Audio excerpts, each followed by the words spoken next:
What's up everybody, Derek here, and today if you see that orange, we're at one of my favorite stores, Home Depot. But you can go to Lowe's. They pretty much have most of the same materials in these stores, but we're gonna go through some of my top 5 favorite materials for restoring boats, Jon Boats, all of that stuff that you can find in these simple hardware stores. So let's go check these out. All right, starting out here, we've got 1-inch foam insulation here. This foam board is $26.97. It's a little pricey, but this stuff is perfect. It doesn't like to get all nasty like some of the styrofoams that you'll come across or some of the spray foam cellulose stuff that you can actually put in some of the builds. But I figured that some of this is some of the best floating material that you can find, and look how dense it is.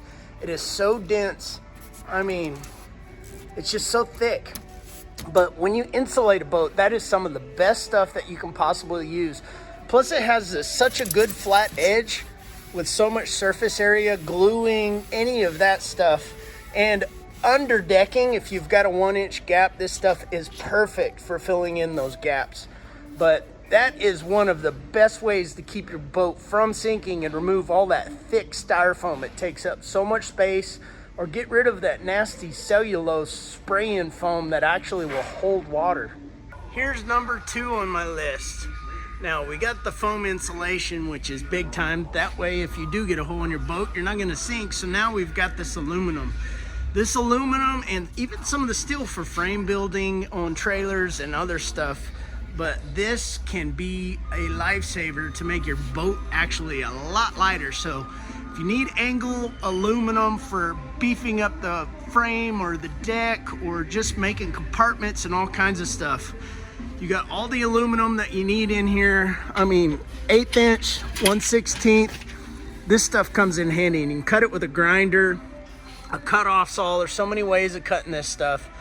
And then basically riveting or using stainless steel self-tapping screws. There's so many ways of putting this in a boat and making it waterproof, because it's not gonna rot, and making it super lightweight. Of course, it can be a little bit more pricey.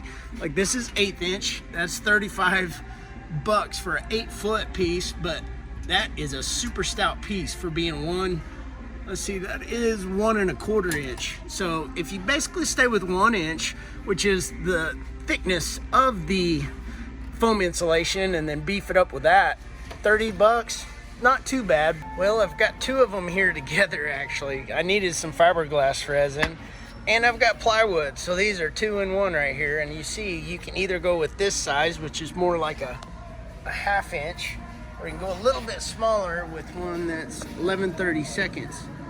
But this fiberglass resin, if you get this and cut this out, this plywood for the decks or seating or anything that you're gonna put for carpet or anything that you're gonna apply on the deck, plywood is perfect and lightweight, but you wanna seal it with something good. So fiberglass resin, if you go over it, this is $23. You already see the price on this plywood. So that's 2 right there that will basically set up your deck to have a waterproof finish, and then putting carpet down if you do, and then the glue that holds that down will seal it even more. But if you go with the EVA foam on top, it's got the sticky back, which will do the same thing basically. So plywood and fiberglass resin.